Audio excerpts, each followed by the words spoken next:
Audio Lecture 4, Diabetes in Pregnancy. This lecture is based mainly on GABA, Chapter 40, Diabetes Mellitus Complicating Pregnancy, Israeli Position Papers number 16 and 17 on gestational diabetes and pregestational diabetes, and the local gestational diabetes mellitus protocol. Let us begin with the deepest idea. Pregnancy is a planned metabolic stress test. Early pregnancy stores energy. Late pregnancy resists insulin so that nutrients remain available for the fetus. In most women, the pancreas compensates. In women with limited beta cell reserve, obesity-related insulin resistance, type 1 diabetes, type 2 diabetes, or vascular complications, this normal pregnancy physiology becomes disease. That is why diabetes in pregnancy is not only about glucose numbers. It is about placental growth, fetal fuel exposure, fetal insulin, oxygen consumption, vascular disease, organogenesis, and long-term metabolic programming. Let us build from normal pregnancy physiology. GABA describes normal pregnancy as a diabetogenic state, especially in late gestation. Postprandial glucose tends to rise more, and the maternal insulin response rises as well. Early pregnancy is different. Early pregnancy can be relatively anabolic, with increased maternal fat storage and sometimes lower insulin requirements in women with type 1 diabetes. Later, placental and maternal hormones, inflammatory mediators, and adipose-derived signals reduce insulin sensitivity. The fasting glucose level in pregnancy is lower than outside pregnancy, often by about 10 to 15 milligrams per deciliter. Why? Partly because of plasma volume expansion, and partly because the fetus and placenta continuously use glucose. At the same time, fasting hepatic glucose production actually increases in late pregnancy. This sounds paradoxical, but it makes sense. The mother is more insulin resistant, so the liver produces more glucose despite higher insulin levels. The placenta and fetus consume glucose, keeping fasting levels lower. The clinical result is crucial. Pregnancy is not a state where we accept ordinary non-pregnant fasting values. A fasting value that looks only mildly abnormal outside pregnancy may be meaningful in pregnancy. Now let us discuss fetal effects. Glucose crosses the placenta by facilitated diffusion. Maternal insulin does not cross in meaningful amounts, but maternal glucose does. The fetus responds with its own insulin. Fetal insulin is a growth hormone. It promotes fat deposition, organ growth, and macrosomia. This is the Peterson logic. Maternal hyperglycemia leads to fetal hyperglycemia, which leads to fetal hyperinsulinemia, which leads to overgrowth and neonatal metabolic problems. But glucose is not the whole story. GAB emphasizes that lipid and amino acid metabolism also matter. Women with obesity or gestational diabetes often have altered free fatty acids and triglycerides, which contribute to fetal adiposity. So fetal overgrowth is a nutrient environment problem, not simply a sugar problem. Now think about oxygen. Hyperinsulinemia increases fetal metabolic rate and oxygen consumption. A large fetus in a diabetic environment can be relatively hypoxic. This helps explain why stillbirth in poorly controlled pregestational diabetes is linked to chronic intrauterine hypoxia, fetal erythropoiesis, lactic acidemia, and placental dysfunction. It is also why diabetes is not benign just because the fetus is large. Pause and summarize. Normal pregnancy lowers fasting glucose, but increases insulin resistance in late gestation. Diabetes turns this normal adaptation into fetal overnutrition, fetal hyperinsulinemia, excess oxygen demand, macrosomia, neonatal hypoglycemia, and in severe cases, stillbirth. Now we transition to classification. Gestational diabetes mellitus, or GDM, is glucose intolerance or hyperglycemia first recognized during pregnancy, when it is not clearly overt pregestational diabetes. Israel position paper number 16 defines it as glucose intolerance that appears or is first diagnosed during pregnancy.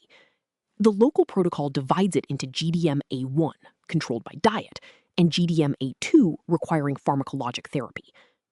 White class A1 corresponds to diet-controlled gestational diabetes. White class A2 corresponds to gestational diabetes requiring medication, such as insulin or oral hypoglycemic therapy. Pregestational diabetes is different. Israeli position paper number 17 defines it as diabetes diagnosed before pregnancy. This includes type 1 and type 2 diabetes and is associated with higher risks, especially when there is target organ damage or poor glycemic control. The white classification for pregestational diabetes is old, but still testable because it links maternal disease duration and vascular disease to risk. Class B means onset after age 20, duration less than 10 years, and no vascular disease. Class C means onset between ages 10 and 19, or duration 10 to 19 years without vascular disease. Class D means disease for 20 years or more, onset before age 10, or benign retinopathy. Class R means proliferative retinopathy. Class F means nephropathy, that is underlying renal disease. GABA defines Class F as reduced creatinine clearance or proteinuria of at least 500 milligrams in 24 hours during the first 20 weeks of gestation. This is a common exam answer. Class T means renal transplant. The point of the white classification is not nostalgia. It reminds you that diabetes risk is not only about glucose today. It is about vessels. Retinal vessels, renal vessels, placental vessels, and coronary vessels. Pause here after classification. The short summary is this. GDM-A1 is diet-controlled. GDM-A2 needs medication. Pregestational diabetes is higher risk, especially when duration is long or vascular disease is present. White class F means nephropathy, and that detail tends to appear on exams. Now let us address preconception care. The most dangerous fetal exposure in pregestational diabetes often happens before the first prenatal visit. Cardiac, renal, and central nervous system development occur early, especially during the first 7 weeks. Hyperglycemia during organogenesis increases congenital anomaly risk and miscarriage risk.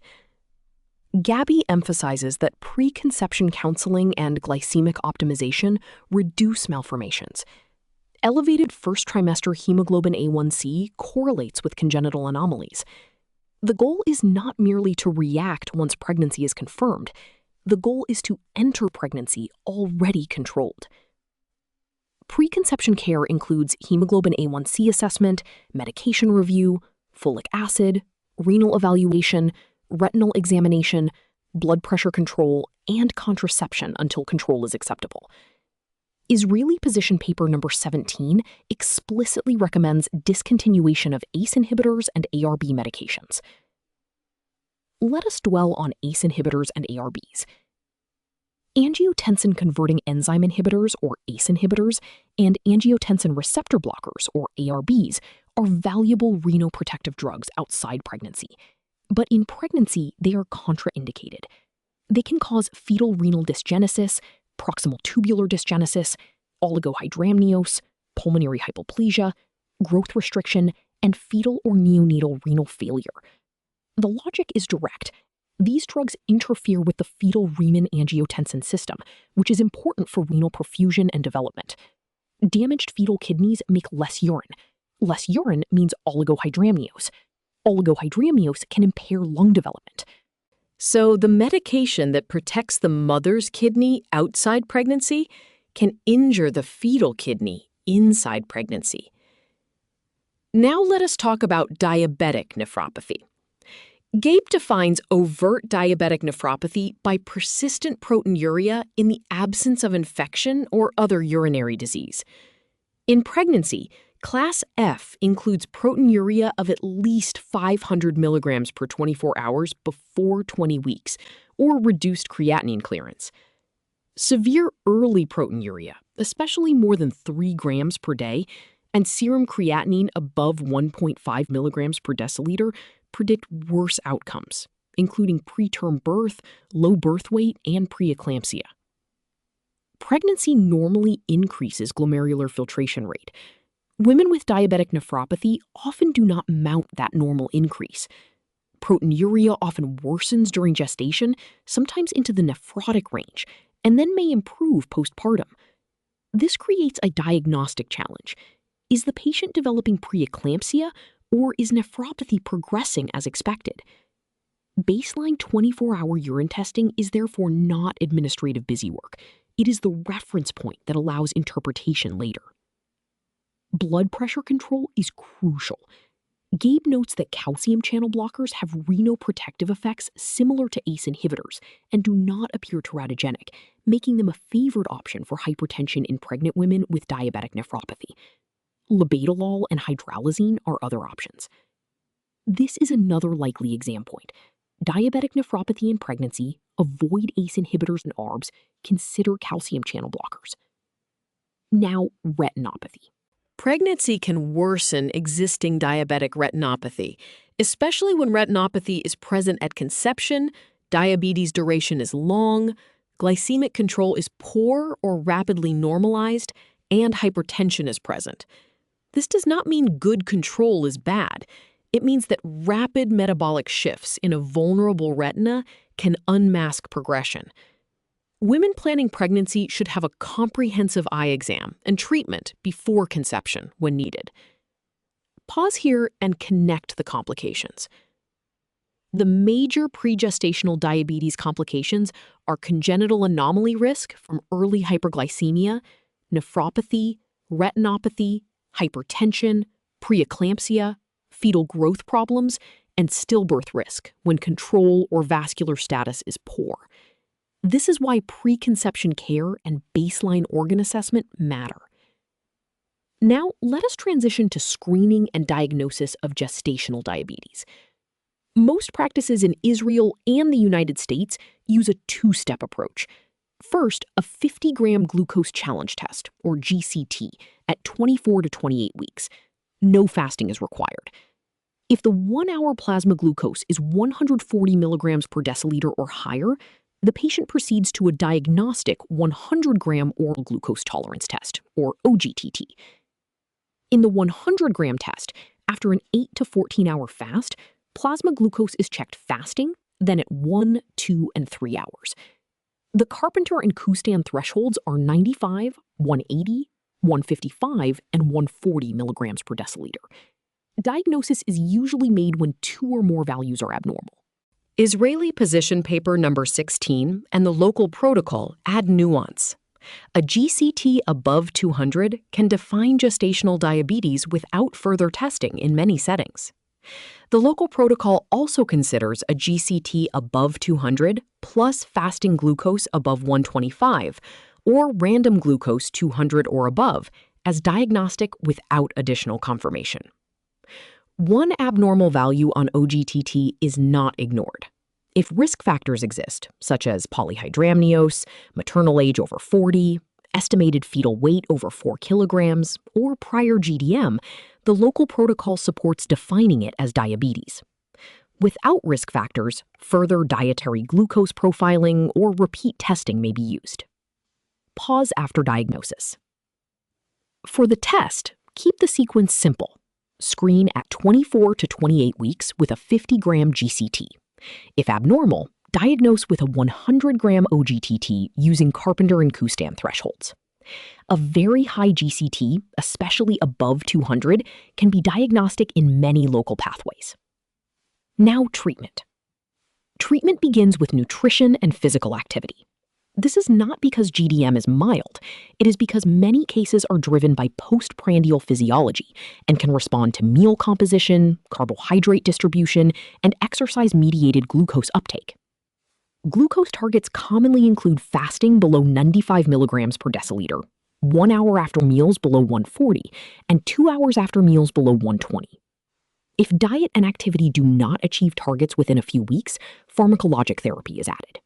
Insulin remains the standard medication because it does not cross the placenta in the way oral agents do and can be titrated precisely. Metformin can be used according to Israeli guidance. It crosses the placenta and fetal levels may approach maternal levels, so long-term offspring questions remain. Glyburide, or glibenclamide, is another option in some guidance, but practice varies. Pause after treatment. The management ladder is nutrition and activity first, then medication if targets are not met.